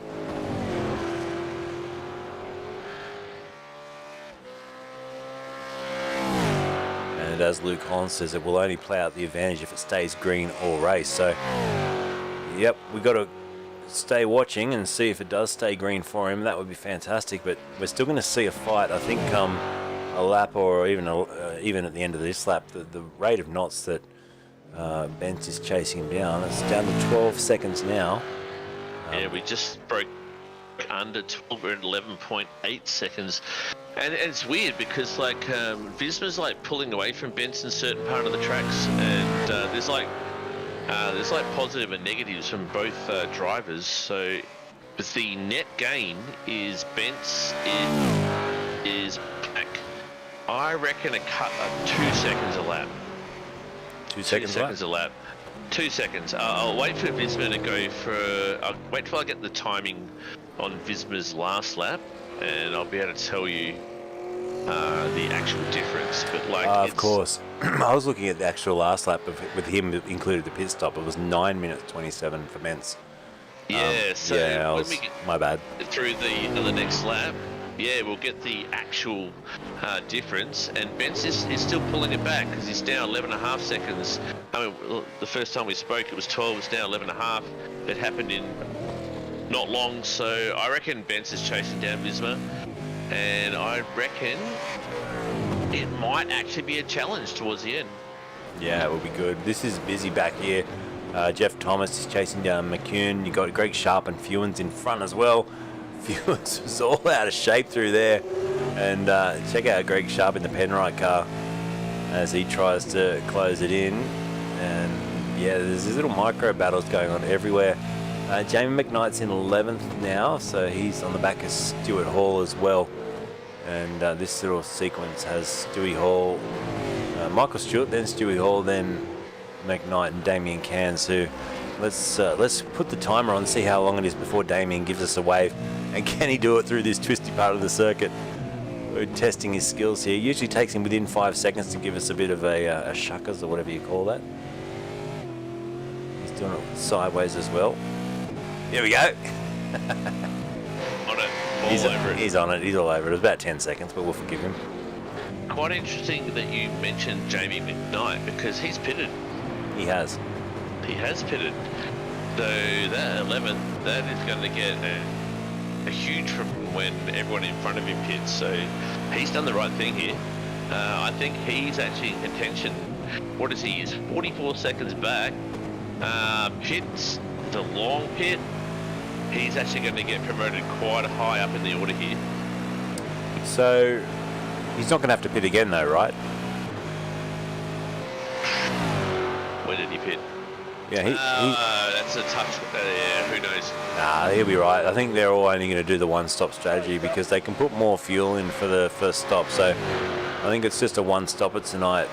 But he'll be hoping and praying for a safety car or a virtual safety car, so that 44 seconds that he is from the lead is obviously closed up. Well, I don't know. I'm seeing Jamie McKnight up in 4th, 5th, 4th, somewhere around there, because he's pitted, he's done, he's going to the end. But everyone has pitted and is going to the end. Oh, my timing might be out then. All right, don't look at my timing. All right, good one, Roo. So I was on your side and you were trying to squeeze me. All right, well, you know. I was trying to say, something's going on with Tixie. Let's just go and have a look at him. Yeah, have a look at Tixie. Oh, he's around and in the fence. So that's frustrating. Can you check that? The brake checkup. So he's just saying someone's brake checked him. Let's have a look at a replay. Here we go. So this is. Who was he behind? He was behind one of the Evolution Racing Team cars, and yeah, he said that's not a brake check. That's not a brake check. That was against. Who was that? That's not a brake check. That's you got caught out there, Sebastian. You got caught out. Let's have a look from an overhead shot. This will show what happened. Oh, bloody trees. Yeah. Thank you, trees. In the end, Sebastian's responsibility to not go up the butt of the person in front of him. So, like, you know, that's not a brake check. Yeah, anyway, race control, I'm sure we'll sort that out pretty quickly. Yeah, like, I mean, yeah, good luck with that. It must have been O'Brien, I think, because he's just replied. And, yeah, he's got some damage on the car. Let's have a listen. Only for race control, please. No talking. Thank you. There you go. Excuse me, haven't you? Yeah. No talking, please, Sebastian.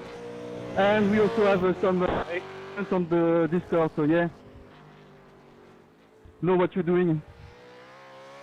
I love this, the emotions running high here.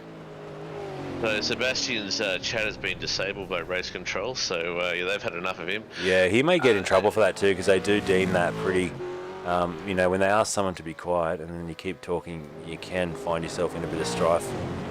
Yeah, that's fair enough, because like people are racing, people are concentrating, and if there's an incident, you know, you can contest this later. You don't have to contest it now. Well, you've spent many hours in race control with F3A. You know what it's like, and you're dealing with some, you know, people out there. Heat of the moment, they want to have their say, but at the end of the day, they've just got to somehow just hold it in and wait till the right moment after the race to talk about it. Absolutely, and we understand that, and I'm sure they understand that as well. But there's like, you know, 40 big personalities out there that all want to win.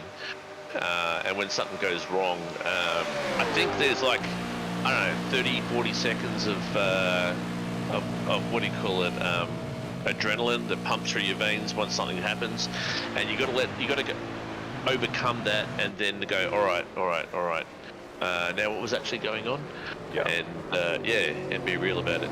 Greg And Favell, sorry to butt in there, but Greg Favell's just done a fastest lap of the race. Just watching his time as well. Greg Favell, an 8:31. Oof. So Greg Favell clawed back 7 seconds on Visma and 1 second on Benz. So that was pretty amazing. Yeah, so it was a 38.3 versus a 32.9 was the difference between the top two. So the gap's down to 8 seconds now on lap 8. So we've got 3 to go. Reckon he'll get him? I reckon it'll be close in the final lap of the race. I think it's going to come down to the last lap.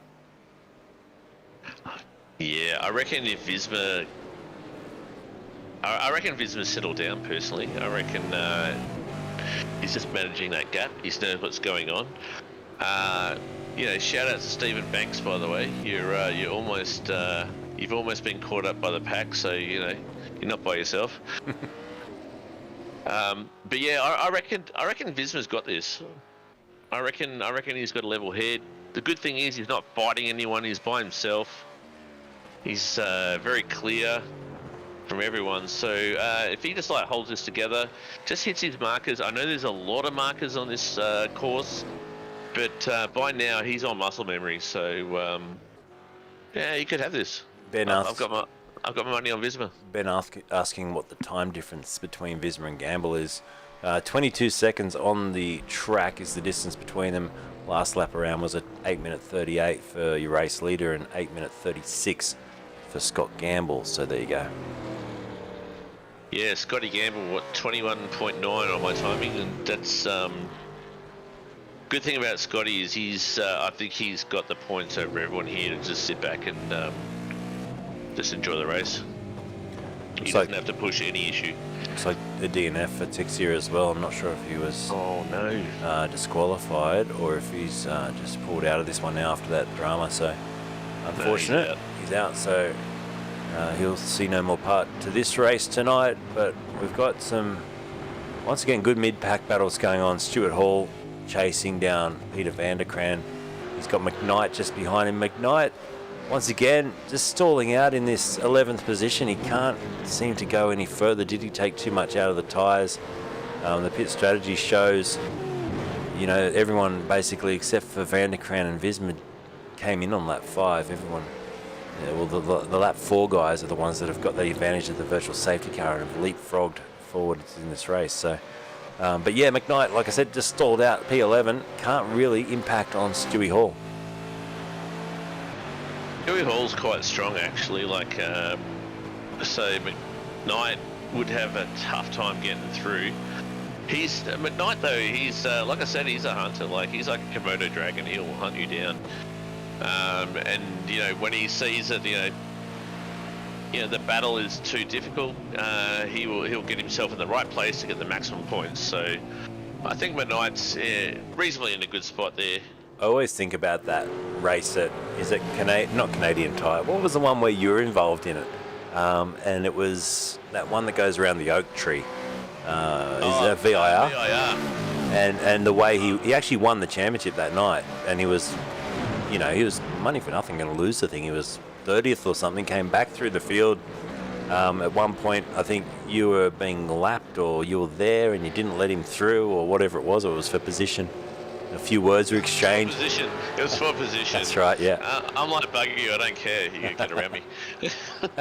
but yeah, to but his, he did. Yeah, to his, you know, to give him credit, he actually just persisted and he won the championship on the back of what was one of the best drives I've probably seen over 100 and something VFS races that I've called. So, yeah, it was incredible. I mean, yeah, his Jamie McKnight's, I think his incident was really early. It was in the first few laps and it put him down really early, and he got a drive through that as well. So That's he right. had an incident and he got a drive through, so it put him back, you know, doubly so. And he blitzed the pack. Like he just smashed. He was driving angry. You know, some people drive angry and it makes it worse. Yeah. I think when he drives angry, it makes it better. I think I think he's like, you know, he's just a hunter. When he just wants to drive angry, he's got more focus when he's driving angry. Yeah, he got 2 pit lane penalties that night. Will Wilson's just reminded us it was 2 pit lane penalties. Yeah, and he made it. So it's an amazing drive. That's it. Yeah, here we go. So we're into what I'm going to say is the last phase of the race now, the last quarter of the race with 2.5 laps to go. And we see the race leader out in front. Just having a quick look at there's our 4 race cams that are left that are still going. We've lost Sebastian, unfortunately. But yeah, this man out in front for Taipan eSports. I know Ben Anthony will be loving seeing a Taipan car out in the lead. Let's see if he can hang on though. The gap's now down to 5.6, and pretty soon we're going to see a little dot in the background. That will be Jason Bentz hunting him down. Yeah, a little insight. Sebastian Tixia has manually disconnected, so he's had enough. Okay, he's not. Yeah, no. That's unfortunate. He got cat muted and then disconnected, so he is not a happy man. And I'm sure there is stuff going on in the future with that interaction. Let's have a look at this gap too. I'm just going to do a few freeze cameras just to show you. There's Visma, and we'll freeze the camera in a second just to show you the gap. Seconds. Yeah, so it's down to 4.9 now. So let's just freeze it. Whoosh. Next time I get a nice angle to stop it at, we'll do so. Probably about now. That's a good one. We'll take it from there. So this is the gap between first and second now. It is coming down. There's P2. Ooh. And here comes P3 as well. And Scott Gamble is 21 seconds back, so we won't wait for that. But the top 3 now separated by just 7 seconds. Imagine a virtual safety car now. Oh yeah. I mean, even without a virtual safety car, I think Visma might actually be looking at his rear views pretty soon. Yep.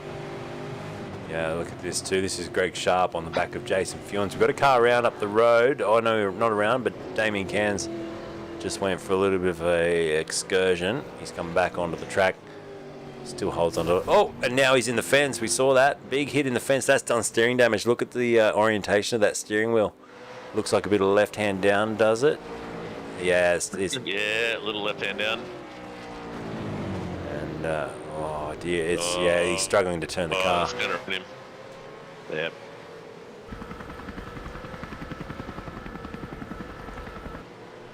What kind of time are they losing for a quick repair there? Sure, but he's going to struggle even to get back to the pits. He's got about 20% of the lap to go to get it back to the pits with, yeah, look at that left hand. Now that's huge. Well, he was going around the left hand corner. Yeah, I mean, look, with the amount of laps left, it might be easier just to deal with it. Oh no, that car doesn't look brilliant. Travis Hunt's off as well. The gearbox not sounding too happy there either, but yeah, we'll keep an eye on Damien. He's just got to try and get this back to the pits. It'll still cost him a good minute in the pit lane, even with a fast repair, unfortunately.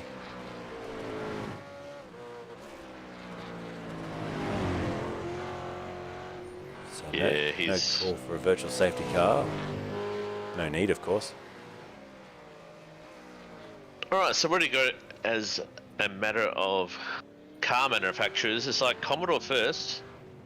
This is Mustang up at second. Mustangs normally don't get up there. I remember last season it was always Commodore.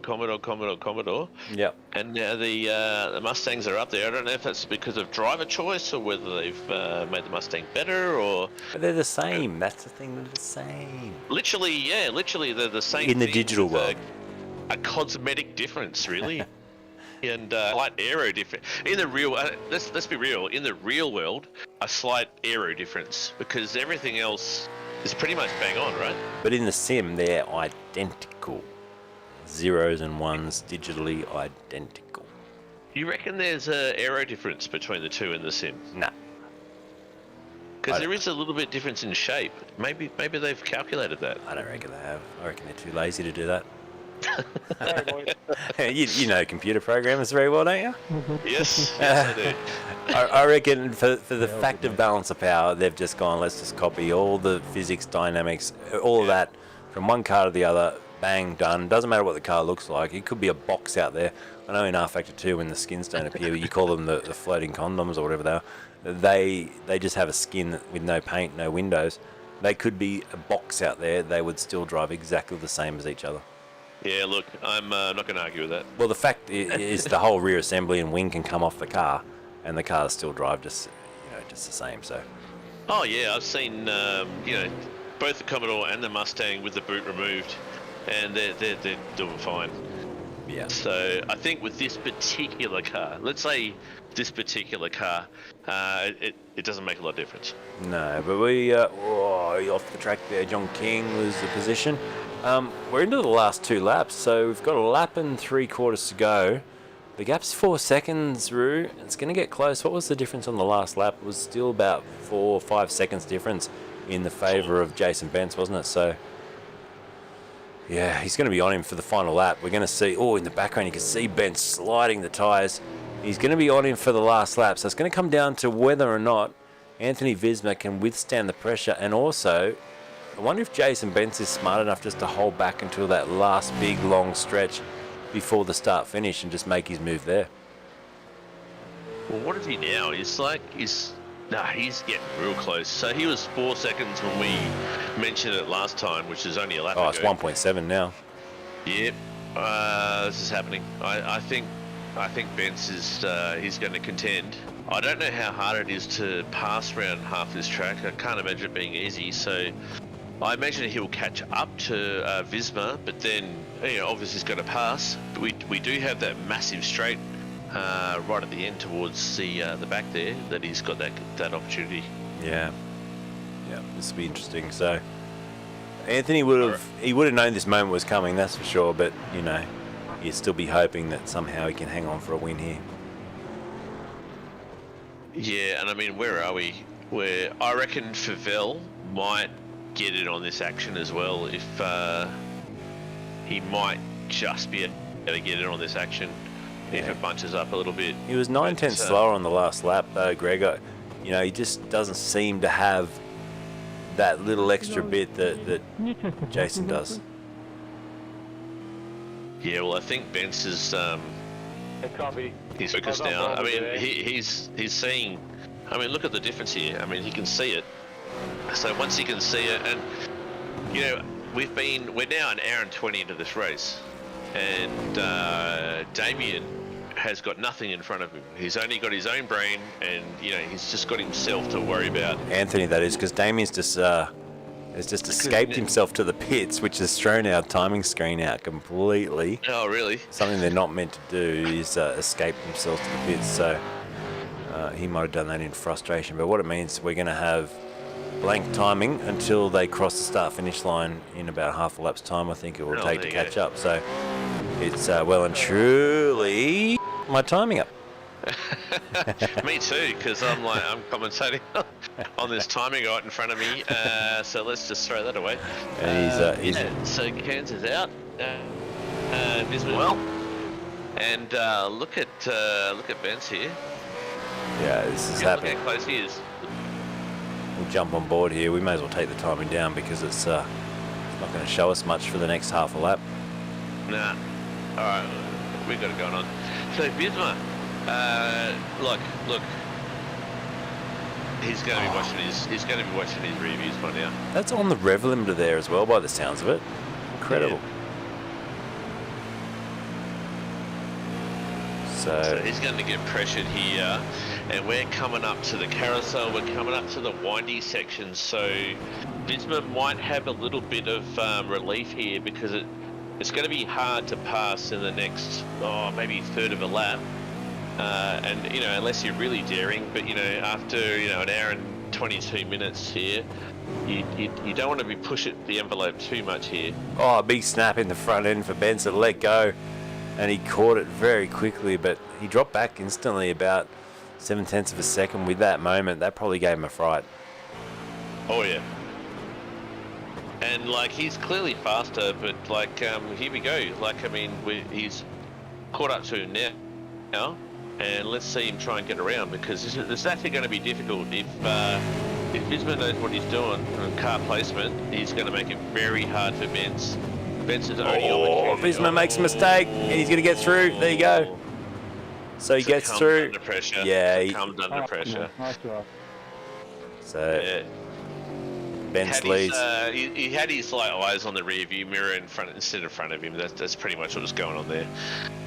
Yeah. So with a lap and a quarter to go, Jason Bence leads this race. Will Favell be able to catch and pass Anthony. He's got a 3-second deficit to try and close down now as well. Once again, I do apologise. We've got no timing for another. Well, we should get it back shortly. Yeah, I might think. get it back soon. As soon as Benz crosses the line, we should get it back. So, unfortunately, iRacing still does that thing where they. What happens there, just to explain the glitch in the timing, when Damien ejected it, advances them to the pit lane. So it puts them in front of everyone, which then makes the timing screen just go a little crazy. Why they can't. I know they should advance them, obviously, to the pits, but don't let the lap count forward one, if that makes sense. Or maybe advance them back to the pits and actually make it more of a punishment. Race control. Greg Favell here, 2.6 seconds behind Visma. Copy, hold position. Not sure if he'll get Benz, but I reckon he might be able to hunt Visma down. Yeah, we're going to wait and see. We should be going down towards the start-finish line now to get the... Virtual safety car. Well, the white flag's out now. That's because of Damien Canso. Oh, virtual safety car. Can you believe that? 100 kilometres. Oh my god. So here we go. Now that's Jason Bentz. Because what's happened to Anthony Visma? He's dropped way back there, hasn't he? No, he's just there with Favell got in front. Can you have a look at whether Greg was in second or Anthony was in second before you called it, please? Isn't that interesting that the leader, Jason Bentz, is asking for them to check if Greg or Anthony was in second. So there you go. But this is going to bring Scott Gamble back into it. So watch out for the last lap of this race. Scotty Gamble is going to be part of this fight. What caused the safety car? I'm trying to have a look. I got no idea. There you go. Travis Hunt was off the track. Let's have a quick look at a replay of Travis. This may have been it. He's had a lot of damage to the car, if nothing else. And I think he's going to have a big incident. Yeah, there it is. So that's why we've got a safety car. He's stuck in the wall. So. Please repeat.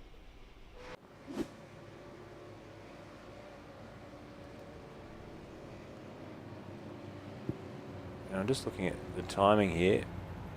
It's at 8.98 laps. So we're about to cross that start-finish line, which will reset our timing, which will be great for the final lap of this race. White flag's out. Alistair Bale saying, "This is still not right. This is still not right, Mikey." This is not right. Mikey. He was off the track. So, so they've made... Okay, so now Damien's going to fall down the order, which is how it should be. So they've given Anthony, who Greg Favell is saying he was off the track at the point of the virtual safety car. Race control, he was off the track. Yeah, 1 sec. Anthony's been elevated back into second now. Gamble will be seeing this now. McKnight's in 8th place, and he's going to be now only 6 seconds off the lead of the race. Will he make a little charge at the end? Interesting. Well, I mean, he's got Michael Stewart, Nitschke. I mean, he's got some pretty tough competitors to get through. So it's not an easy path through. It's going to be great. Sorry, I'm being told that you were back on the track when I called it, so yes, please do switch position.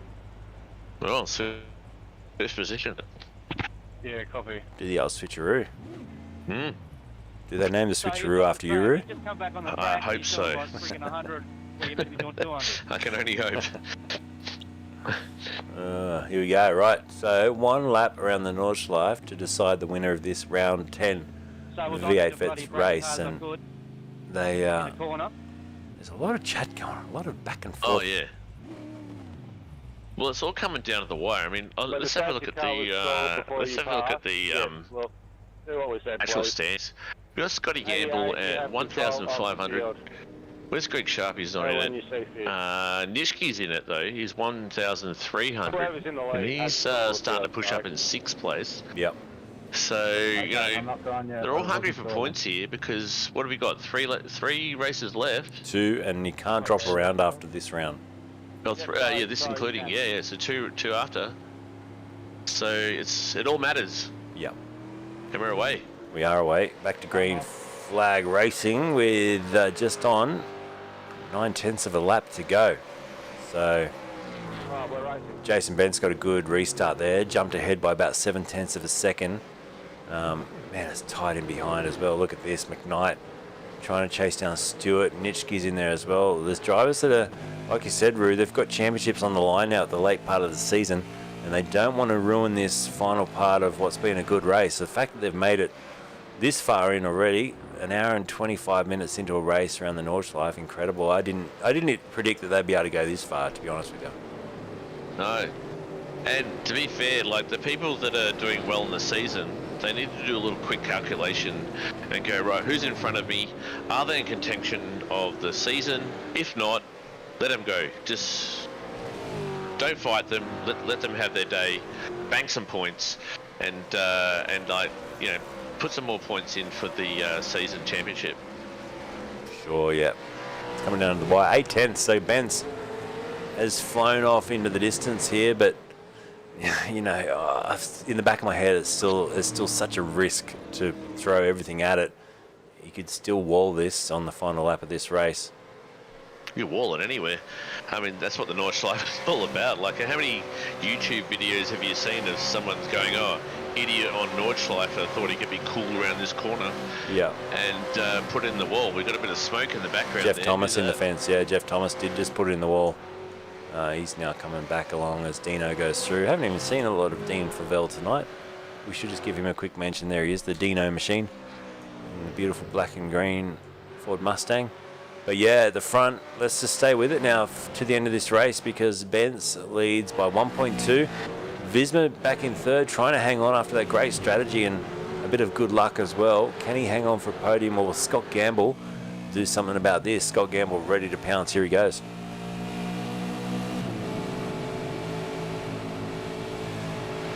Yeah, and Scotty being a bit cautious there. I mean, he knows he's at the head of the championship, and like, does he want to overtake, or does he want to bank a couple of points? That's the corner that always gets me, that one there. Oh, that always. That's a blind one over the left. You think you got it all right, and then the arse end just overtakes you. So I can't imagine what it's like with these family saloons, to be honest with you, with the one wing on the back. Yeah. Yeah, there might be a hustle over there. Whoa. But Scotty Gamble only 1 second behind Visma. So he's pushing the issue and closing even more since. So, you know, is he going to hang on? Is he going to push it? I don't know, man. I think he's going to hang on. I think he's a smart dude. Yeah, the top two have rolled away, haven't they? But look at this then, third, fourth and fifth. Matt Vanderkran's there as well, but we've only got half a lap to go now. We'll hit the halfway point of the final lap of this race. And, oh, another car off the track in the background. It's Jason Fewens, unfortunately, in the fence with the helmet cam. Oh, and they're going to go either side of him as well. Oh, that's close. Did he get contact there? That was... Oh, he's around. How about the onboard? Oh, no. Oh, into the fence. Jason Fewens with a big impact then. And he won't be happy with that. A little bit of contact and lots of damage on that car. Yeah, that'll be a post-race for sure, that one. Yeah, there we go. Post-race penalty. Or post-race review, should I say. And look at this. Gamble's through. Gamble's through. Oh, whoosh. Nice one, Gamble. And Visma's in the wall. Visma's in the wall big time. Big crash for Visma, moves McKnight up into sixth now. So, oh, and McKnight's about to make a move on Michael Stewart as well. So it's all happening on this final lap. They're pulling out the big guns, and that was unlucky for Anthony after leading the race for half the race. He's now going to finish, well, outside the top 10, sadly. Yeah. That might have done him a bit of damage there. So he's just dropped another place there as well. So that might have put him out of the good points. Benson Faveldo, after 1 hour and 33 minutes of racing, 0.3 seconds. Oh, Greg Favel's going to get a slipstream at the end. This is going to be brilliant. So he's just going to, he's smart, Favel. He's just going to hang back now and try and stay within a couple of car lengths till the big straightaways. And I think that's where we'll see him make his move. Benz is driving the tyres off that Ford Mustang. You can see it just lurching around, and you know, he's just got to keep a little bit in the tank still. He surely knows what's going on. He's got this Jaws-like shark figure behind him lurking. And it's going to come down to this run shortly. Yeah, Ben's has got to keep a level head here. I mean, obviously he knows there's like a huge straight coming up, but you can't go too nuts and just ruin your tyres in the meantime. Just keep a level head. First or second, that's huge points. So don't ruin your race trying to keep first. Here we go. So we'll jump on board here with Greg Favell. We're going to see the track open up shortly into the fastest section. He's got to get through here nice and cleanly, keep as close as he can to the back end of that Mustang. Bence once again throwing the car sideways. He's out of shape, sideways across the crest of the hill. All four wheels in the air. And look at Bence as well. Sorry, look at Favell, who we're on board with. Same, all over the place, sideways. This is where it's important to get a good run through here to get the slipstream down the straightaway. It tightens up to the left. And now you fire it out through this. What do they call this? The second carousel or the mini carousel? Carousel, yeah, they're both in on it. Yep. Both of these drivers, like, no one's letting up. No one's giving an inch. Like, the attitudes of these cars are all over the place. They're both hustling the car. They both know what's in stake. And I think Favell here might be dropped off just that little bit. 0.6 of a second. Is 0.6 of a second enough to get the slipstream and get in front? They're dancing now. They're doing the dance. He's weaving, isn't he? Side to side. It's down to 4/10 of a second. It's getting closer, but I think he's got it. I think Bence has got it. Here he goes. 2/10 now. He closes right up onto the tail, and he's going to go for the overtake, but he hasn't got enough RPM. He has to back out of it, and that could be the last straw for Greg Favell. Jason Bence should be able to hang on for a fantastic victory here at the Nordschleife for round 10. The V8 vets to the line side by side. The checker flag drops. What's it going to be? It's going to be Favell. What has happened there? Favell takes Oh my God. Oh, Favell. Amazing. Favell takes the win. Did he run out of fuel? I know Jason Bence took a second less worth of fuel in the pit stop. Is that what's happened right there at the end? Has he had a hiccup? Interesting. So, Gamble. Favell got him at the end. I don't know. We're going to have to watch the replay of that, the onboard. Oh, yeah. Let's have a listen. Crazy. Let's that was crazy. crank up the sound. We'll have a listen to the onboard here for Jason Bence. Let's have a listen for any indication that he might have had a hiccup with fuel. He ran a bit wide through there. Here it goes. Listen.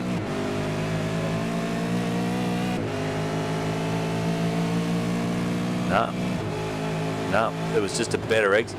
A better exit for Greg Favell. We'll watch it from Greg's point of view. Mate. This is the onboard for Greg Favell. Just here we go. Watch this. And so you see Ben's going a little bit deep there. He goes in deep, and look at that. Yeah, had a wiggle on. Yeah, look, and it's the Favell exit. got his turn in way better. Yeah. Favell's turn in was way better. He got on the power a lot earlier and just raced him to the end. I mean, after an hour and 40 minutes of racing, he got him on that corner. How amazing is that? Amazing. That is incredible. So we'll get the results up shortly. We'll do some interviews with the top 3 drivers, but wow, they should be proud of that. That was an incredible race, and the first time I think the V8 vets have come here to the Nordschleife, and definitely well worth it. I enjoyed that, and it's great to have you with me as well, Roo. It's definitely been the most enjoyable broadcast I've done in a long time with your presence here, mate. So thank you. Oh, thanks, Cody. Well, we can do this next week, which is pretty awesome. And I just wanted to say, I'm actually really impressed that the V8 vets have decided to go the Nordschleife, because no one does, because it's a administration nightmare, and they pulled it off, and they've done it well. Well done, Jason. Yeah, incredible. There's your race results up on the screen. Look at that, 33 thousandths of a second. Covers the top 2, and wow, I wonder what Jason Bence is thinking. We'll find out shortly, because we'll get to talk to him in a second. But it came right down to the wire, and in the end, Oh my God. Greg Favell, he didn't disconnect tonight. He won the race. I enjoyed that, guys. There you go. He must have upgraded his internet, and it's like paid off. Apart from that and his skills, but having everything in place certainly helps. Fantastic. Righto, let's just wait for him to join us in the green room. We've got Scotty Gamble standing by for P3. As soon as we get the top 2 in, we'll start having a chat to them. They're probably just getting a quick drink now, and they're probably feeling absolutely shattered after that. I think I would be. But anyway, without further ado, let's grab Jason in. We'll grab Scotty in as well. We're just waiting for our race winner to join us as well, but we might start in reverse order tonight. We might go to Scotty Gamble first for P3. Well done, Scott. 6.6 seconds off the win in the end, but what a racetrack to come to in a V8 Supercar. Yeah, how you going, Luke?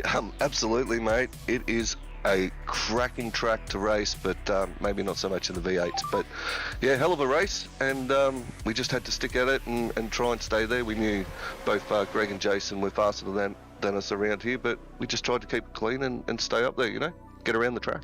It was a great job, and let's go to our race winner now, because Greg Favell, mate, you won it at the line. It came down to that last little, dog leg corner.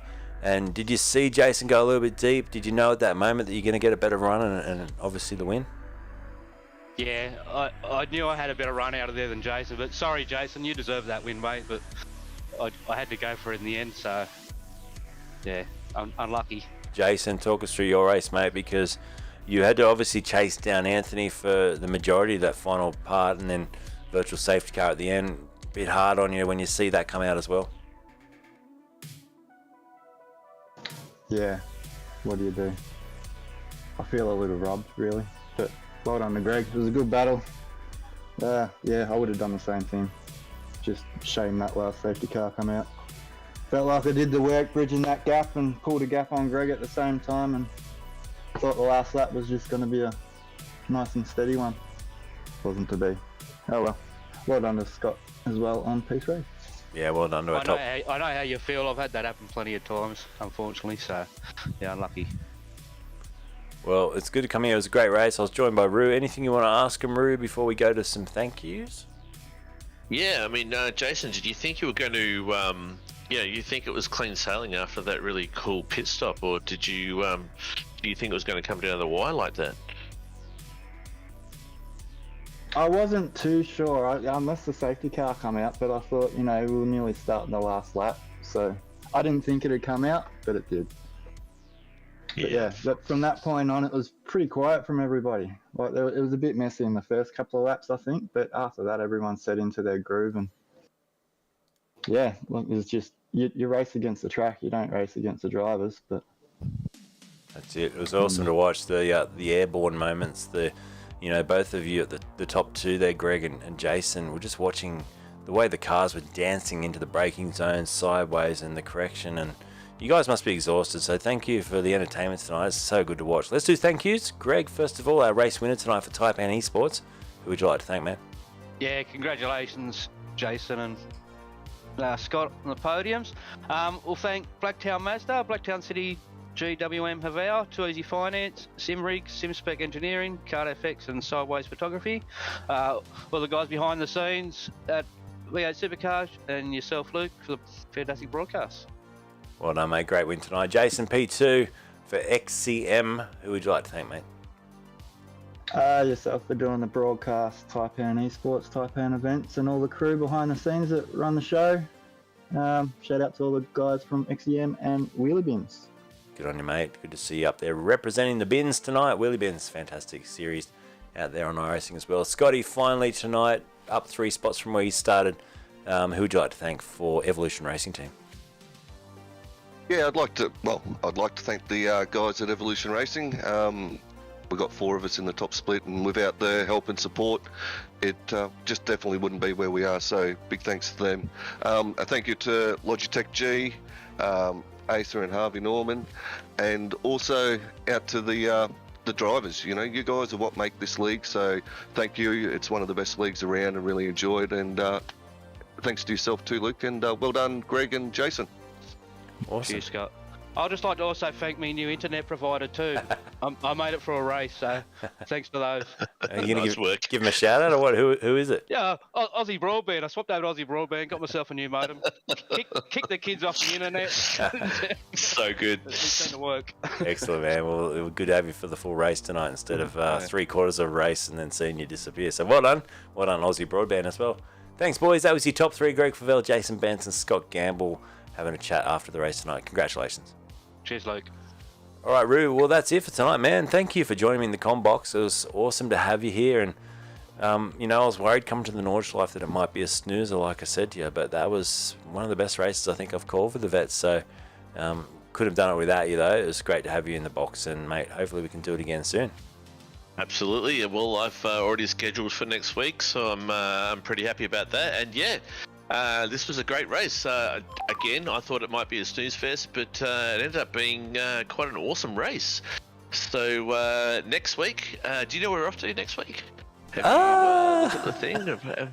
Because you know what? I've always wanted to call you out on the spot on where the next week is, because you've done that to me so many times. That's all right. If you look at the calendar up on your screen there, you can see that next week we're at Imola, and then after that we go to Alton Park to finish the series. So no one puts me on the spot. No one puts me on the spot on my broadcast channel. Well, you know, there it goes. Imola is always action-packed. Imola is tough. So it'd be cool to come back next week and call that one with you, because I reckon that one's going to be pretty exciting. Yeah, we'll be sick. All right, thanks, Roo. We'll see you in a week's time for the V8 Vets round number 11, the penultimate round of season number 12. If you want to see Split 2, tomorrow night, LR eSports will have the Split 2 broadcast up after 8 o'clock, followed by Wodonga Carts and Parts TV, WKMP TV, with Johnny Van Ree doing the third split as well. So plenty of action to show. Until next time, Roo, good night, mate, and take care of VFX community. We'll see you again soon. Good night. See you next week.